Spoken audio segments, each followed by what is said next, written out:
Assalamualaikum warahmatullahi wabarakatuh. Bagaimana kabarnya teman-teman kelas 11 IPA 3? Alhamdulillah ya kalau baik kabarnya semuanya. Semoga Tuhan Yang Maha Esa selalu memberikan kita kesehatan selalu. Oke. Selanjutnya sebelum kita mempelajari pelajaran kimia pada hari ini, alangkah baiknya kita berdoa terlebih dahulu. Silakan Rizky selaku ketua kelas untuk memimpin doa terlebih dahulu. Baik, berdoa selesai. Terima kasih Rizky. Selanjutnya Bapak akan cek kehadiran dulu nih teman-teman. Apakah ada yang tidak hadir? Gimana ketua kelas? Apakah hadir semuanya teman-temannya?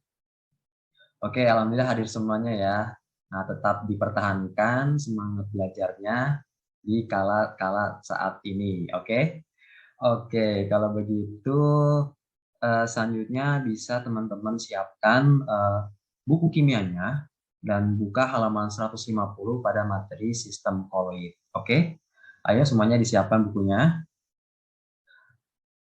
Lalu minggu lalu Bapak sudah bilang kan ya untuk mempelajari materi ini di rumah. Apakah sudah dipelajari semuanya? Sudah, Pak. Oke, sudah ya. Bagus. Kalau begitu sekarang Bapak ingin bertanya terlebih dahulu. Pertanyaannya adalah apa yang kalian ketahui tentang koloid? Oke, siapa yang ingin berpendapat? Saya, Pak. Koloid merupakan campuran antara larutan dan suspensi, Pak. Ya, jawaban yang bagus, Vina. Ada yang punya pendapat yang lain? Saya Pak, koloid itu campuran heterogen dari dua zat atau lebih di mana partikel-partikel zat berukuran 1 sampai 1000 nanometer tersebar merata dalam medium zat lain. Ya, jawaban yang sangat lengkap sekali. Terima kasih Hani atas jawabannya. Nah, apa yang telah disampaikan oleh Vina dan Hani tadi benar ya teman-teman, bahwa koloid merupakan suatu bentuk campuran yang keadaannya di antara larutan dan juga suspensi. Jadi secara kasat mata, koloid ini terlihat homogen. Nah, secara kasat mata nih homogen larutannya. Tetapi jika dilihat secara mikroskopis, koloid merupakan campuran yang sifatnya heterogen, di mana campuran heterogen ini terdiri dari dua zat campuran atau lebih yang terdiri di dalamnya partikel-partikel zat yang berukuran 1 hingga 1000 nanometer yang terdispersi dalam medium pendispersi. Nah, untuk memahaminya lebih lanjut mengenai koloid ini, sekarang teman-teman simak gambar berikut ini. Pada gambar A, B, dan C berturut-turut adalah larutan garam, susu, dan juga minuman kopi. Yang pertama kita akan membahas larutan garam. Seperti yang teman-teman ketahui, larutan garam terbuat dari garam dan juga air ya, dicampurkan ya. Nah, sekarang pertanyaannya, apakah kalian bisa membedakan mana yang air dan mana yang garam di dalam larutan garam tersebut? Ya, silakan Hani jika ingin berpendapat. Agak sulit Pak karena bentuk garamnya kecil sekali karena sudah terlarut dalam air. Yap, betul sekali Hani. Karena pada larutan garam, campurannya bersifat homogen, sehingga kita tidak dapat membedakan komponen-komponen dari penyusunan larutan garam tersebut. Nah, selanjutnya kita sebelum ke susu, kita ke kopi dulu nih.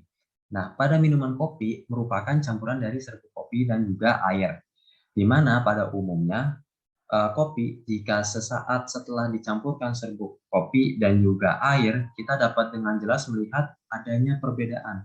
Adanya komponen serbuk kopi yang mengendap di bagian bawah wadah atau gelas yang kita minum kopi. Ya kan? Kalau misalnya teman-teman seduh tuh kopi, terus diaduk-aduk, pasti lama-kelamaan serbuk kopi itu bakalan mengendap di bagian bawah gelas.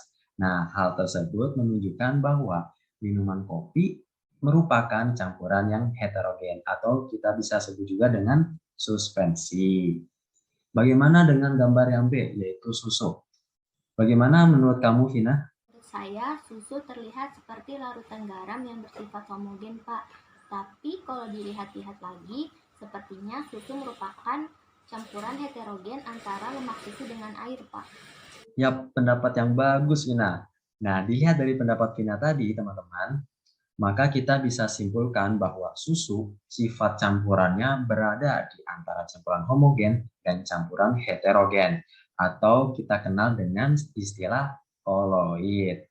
Nah, lalu pada koloid tidak lagi tuh terdiri dari zat terlarut dan pelarut, tetapi kita kenal dengan istilah fase terdispersi dan medium pendispersi.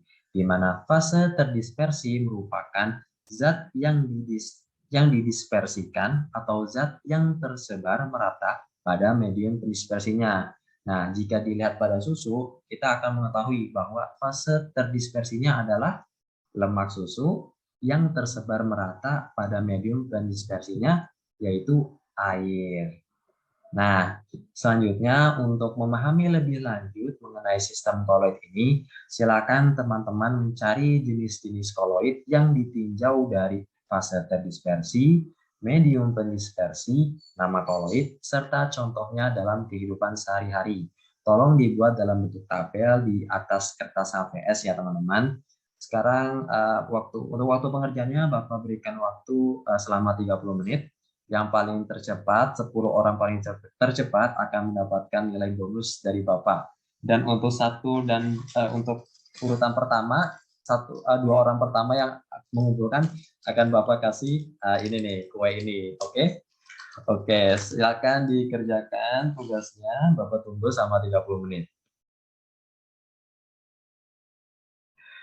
Baik, terima kasih atas partisipasinya pada pelajaran kimia pada hari ini. Karena waktu pelajarannya sudah selesai, maka Bapak cukupkan pelajarannya pada hari ini. Sekian, terima kasih. Wassalamualaikum warahmatullahi wabarakatuh. Sehat selalu semuanya.